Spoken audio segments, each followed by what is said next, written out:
वो लोग जो अमर दरवेश से मिलकर आए थे, ये वो मुसलमान थे जिन्होंने सूडान की गैर मुस्लिम शहनशाही को खौफजदा कर रखा था।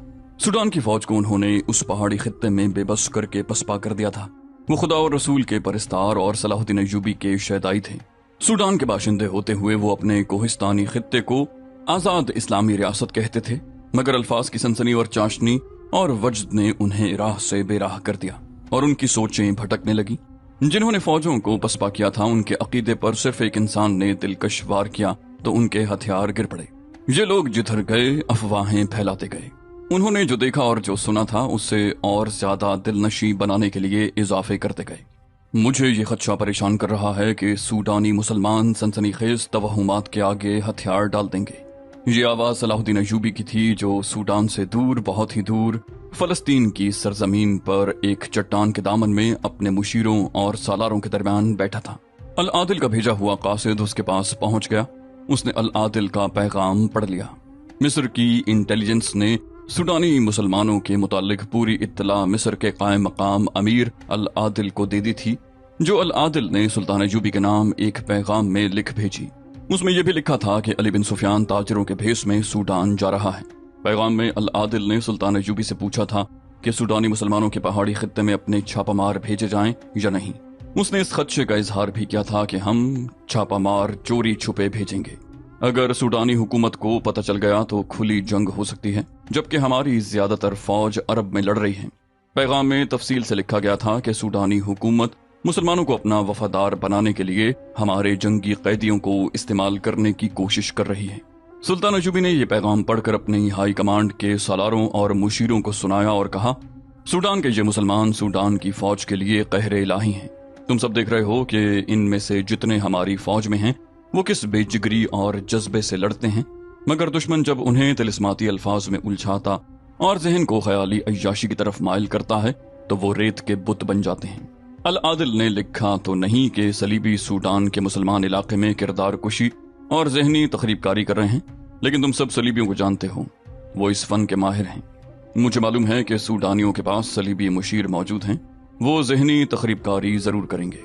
सुल्तान अय्यूबी ने अल आदिल के कासिद को खाने और आराम के लिए भेज दिया और कातिब को बुलाकर पैगाम का जवाब लिखवाने लगा। उसने लिखवाया, मेरे अजीज भाई अल आदिल, खुदा अज़्ज़ व जल तुम्हारा हामी और नासिर हो। तुम्हारे पैगाम ने सूडान के मुसलमानों के मुताल्लिक सूरत हाल वाज़े कर दी है। तुम्हें हैरान नहीं होना चाहिए। तुम जानते हो कि कुफार इस्लाम का खातिमा चाहते हैं। वो हर हरबा और हर हथकंडा इस्तेमाल कर रहे हैं। मैं इस इक़दाम की तारीफ करता हूँ कि अली बिन सुफियान सूडान चला गया है और तुमने उसे जाने की इजाजत दी है। अल्लाह अली बिन सुफियान की मदद करे। वो निहायत होशियार और मुस्तैद सुराग रसा है। पत्थरों के अंदर से भेद भी निकाल लाता है। वो वापस आकर तुम्हें बताएगा कि वहाँ की सूरत हाल क्या है और उसके मुताबिक क्या कार्रवाई करनी चाहिए। तुमने मुझसे पूछा है कि सूडान के मुसलमानों को छापामारों की मदद दी जाए या नहीं। तुमने इस खतरे का भी इजहार किया है कि छापामार भेजे तो सूडानी जवाबी कार्रवाई करेंगे, जो खुली जंग की भी सूरत इख्तियार कर सकती है। तुमने अच्छा किया है कि मेरी इजाजत जरूरी समझी है, लेकिन मैं तुम्हें खबरदार करना जरूरी समझता हूँ कि अगर कभी हालात हंगामी हो जाएं तो मेरी इजाजत लेने में वक्त जाया न करना। तुम्हें ये मालूम हो गया था कि सूडान के कैद खाने के एक सिपाही ने सूडानी फौज के 2 कमांडारों को कत्ल करके मुसलमानों के यहाँ पनाह ली और इस्लाम कबूल कर लिया है। और तुम्हें यह भी मालूम हो गया था कि सूडानी हमारे कैदियों को हमारे खिलाफ तैयार करने की कोशिश कर रहे हैं और हमारे इसहाक नामी एक कमांडार की बीवी और बेटी तक को उन्होंने धोखे से अगवा करने की कोशिश की है। तो तुम्हें समझ जाना चाहिए था कि सूडानी मुसलमानों में कुछ गद्दार भी हैं। इन हालात में तुम्हें फौरी तौर पर छापामारों की कुछ नफरी ताजिरों और मुसाफिरों के भेस में सूडानी सरहद में दाखिल कर देनी चाहिए थी। ताहम अली बिन सुफियान का चले जाना काबिल तारीफ है। मेरे अजीज भाई, ये अलग मसला है कि हमारे पास फौज थोड़ी है और हम दूसरा महाज खोलने के काबिल नहीं, लेकिन कुरान के इस फरमान से गुरेज न करो कि किसी भी खित्ते में मुसलमानों पर कुफ्फार जुल्म व तशद्दुद कर रहे हैं या उन्हें लालच से या धोखे से अकीदों से गुमराह कर रहे हों और उनका कौमी वक़ार और दिनो ईमान खतरे में डाल दिया गया हो, तो तमाम दुनिया के मुसलमानों पर जिहाद फर्ज हो जाता है। मैं कई बार कह चुका हूँ कि सल्तनत इस्लामिया की कोई सरहद नहीं। इस्लाम के तहफ़्फ़ुज़ के लिए हम किसी भी मुल्क की सरहद में दाखिल हो सकते हैं। तुम जानते हो कि हमने सूडानी मुसलमानों को अपने छापा मार दे रखे हैं, जो उनके साथ काश्तकारों के रूप में रहते हैं। हम सूडानी मुसलमानों को जंगी सामान भी दे चुके हैं। اگر تم ضرورت محسوس کرو تو انہیں اور زیادہ مدد دو۔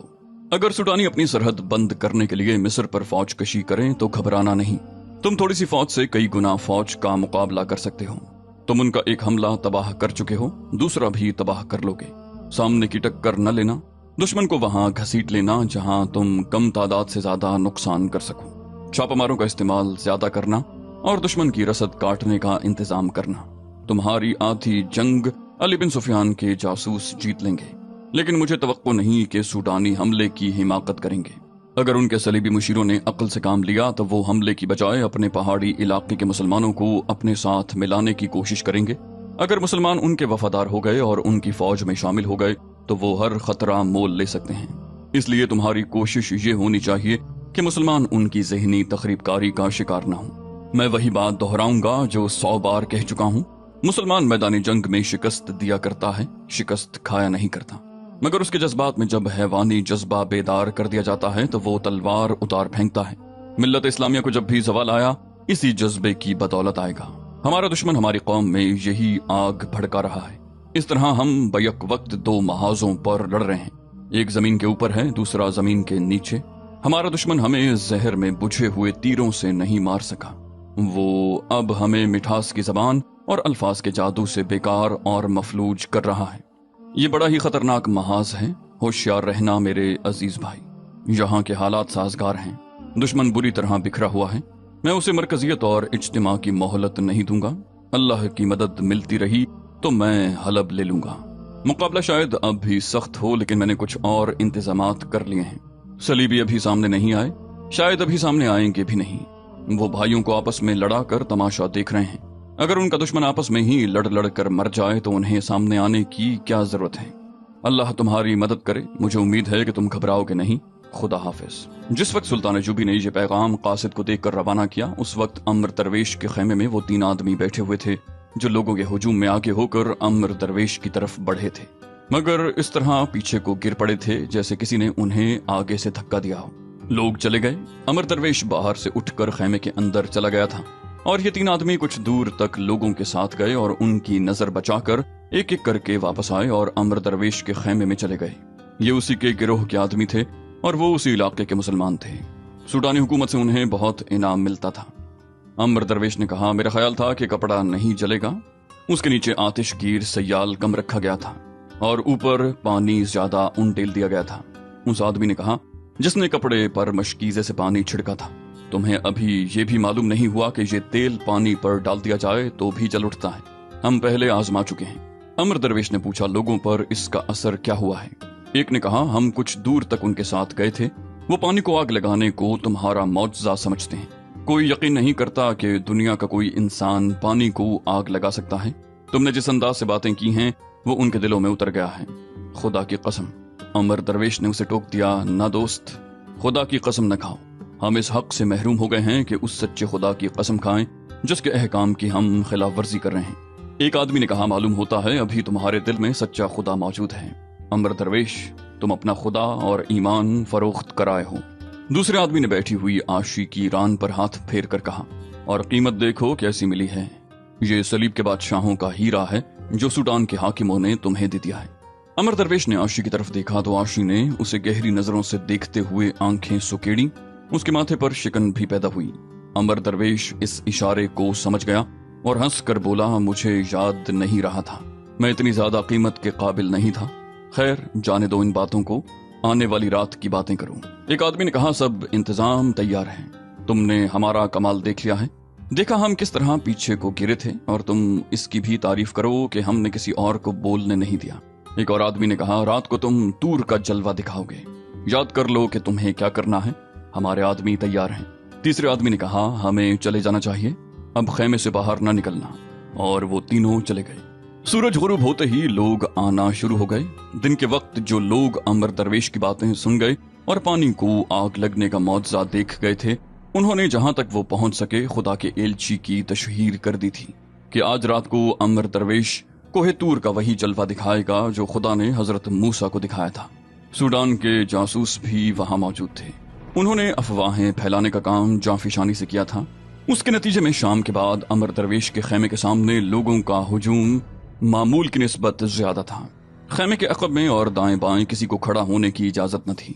अम्र दरवेश अभी खैमे में था। बाहर 2 मशलें जल रही थीं जिनके डंडे जमीन में गड़े हुए थे। लोग खुदा के एलची को देखने के लिए बेचैन हो रहे थे। खैमे के पर्दे को जुम्बिश हुई। आशी सामने आई।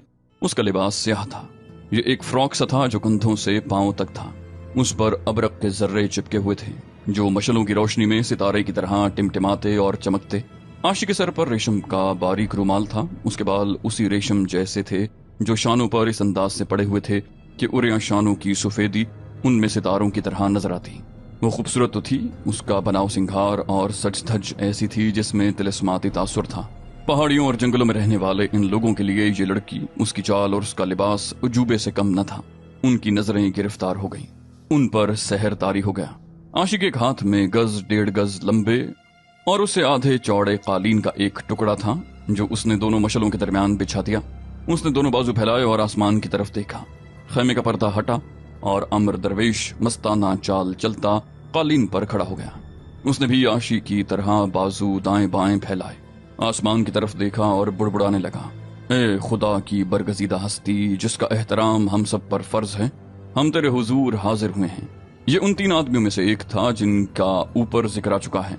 उसने कहा, तेरी दिन की बातें हमारे दिलों में उतर गई हैं, मगर एक शक है, हमें तूर का जलवा दिखा जिसका तूने वादा किया है। अमर दरवेश ने बुलंद आवाज से कहा, मिस्र फिरौनों का मुल्क है। फिरौन मर गए मगर खुदा ने मिस्र की बादशाही जिसको भी दी वो फिरौन बना। ये मिस्र की जमीन की, मिस्र के पानी की और मिस्र की हवा की तासीर है। जो कलमा रसूल सल्लल्लाहु अलैहि वसल्लम पढ़ते थे वो भी फिरौन बने। हजरत मूसा अलैहिस्सलाम ने फिरौनों की खुदाई को ललकारा और नील के पानी को काट कर दिखा दिया। अब मिस्र एक बार फिर फिरौनों के कब्जे में आ गया है। वहाँ शराब की नहरें बहती हैं और पर्दा नशी कंवारियों की इस्मतों से खेला जाता है। खुदा इज़्ज़ुल जलाल ने हमारे इस खित्ते को ये सादत बख्शी है कि मिस्र को फिरौन से आज़ाद कराओ। खुदा बंदे दो आलम ने तुम्हें कोहे तूर का जलवा बख्शा है। अमर दरवेश ने बाजू फैलाए और आसमान की तरफ देखकर जोशीली आवाज में कहा, अपने भटके हुए बंदों को अपना वही नूर दिखा जो तूने मूसा को दिखाया था। उसने लपक कर एक मशल जमीन से उखाड़ी। रात तारीख हो चुकी थी। पहाड़, चट्टाने और दरख्त अंधेरे की स्याही में रूपोश हो गए थे। रोशनी सिर्फ उन 2 मशलों के शोलों की थी जिसमें अमर दरवेश और आशी नजर आ रहे थे।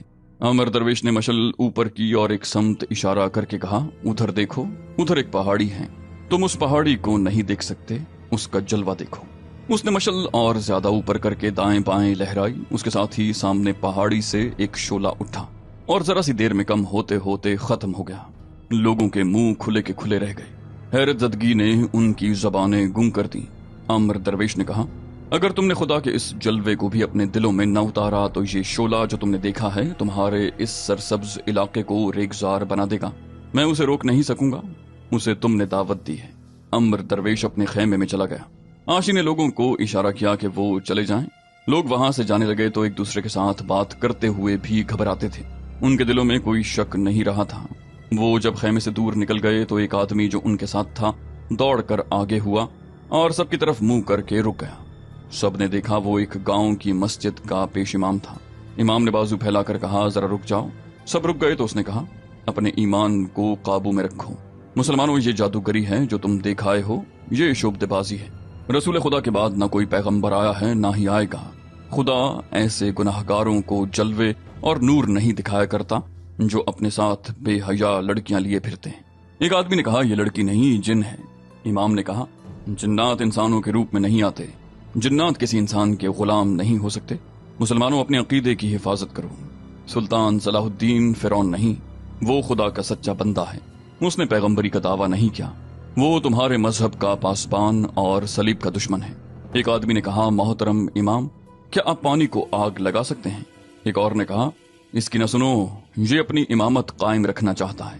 एक और ने कहा, हमने जो देखा है वो आप दिखा दें, हम आपकी इताअत कबूल कर लेंगे। इमाम ने कहा, मेरे साथ उस पहाड़ी पर चलो जहां से शोला उठा था। मैं तुम्हें दिखा दूंगा कि ये क्या शोभदा है। अगर मैं गलत हुआ तो मुझे उसी जगह कत्ल कर देना जहां शोला भड़का था। एक आदमी ने कहा, हम खुदा के कामों में दखल देने की जुर्रत नहीं करेंगे। 2-3 आदमी बैक वक्त बोल पड़े। वो भी इमाम के खिलाफ बोल रहे थे। उन्होंने लोगों को ऐसा इश्तियाल दिलाया कि सब चल पड़े और इमाम को धक्के देते आगे चले गए। इमाम अकेला खड़ा रहा। कुछ देर वहां खड़े रहकर इमाम उस पहाड़ी की तरफ चल पड़ा जिस पर शोला उठा था। वो बहुत ही तेज चला जा रहा था। एक पथरीले वीराने से गुजरकर चट्टान के दामन में पहुंचा तो दो आदमी उससे कुछ दूर पीछे चले जा रहे थे। इमाम चट्टान के साथ साथ चला जा रहा था। पीछे जाने वाले दोनों आदमी और तेज हो गए। उनकी कदमों की आहटें सुनकर इमाम रुक गया। वो दोनों उसके करीब जा रुके। उनके चेहरे कपड़ों में छुपे हुए थे। इमाम ने उनसे पूछा कि वो कौन हैं। उन्होंने कोई जवाब न दिया। उनमें से एक इमाम के पीछे चला गया। इमाम उसकी तरफ मुड़ा तो दूसरे ने इमाम की गर्दन के गिर्द अपना बाजू लपेट लिया। इमाम ने कमरबंद से खंजर निकाला, मगर उसका खंजर वाला हाथ एक आदमी के हाथ के शिकंजे में आ गया। उसकी गर्दन दूसरे आदमी के बाजू के शिकंजे में थी, जो इतना तंग और सख्त हो गया था कि उसका सांस रुक गया। उसने आजाद होने की आखिरी कोशिश की। वो पूरी ताकत से उछला, दोनों पांव जोड़कर सामने वाले के पेट में मारे। उसे पीछे से एक आदमी ने जकड़ रखा था। सामने वाला इमाम की लातों से पीछे को गिरा और उसके पीछे वाला धक्का बर्दाश्त न कर सका।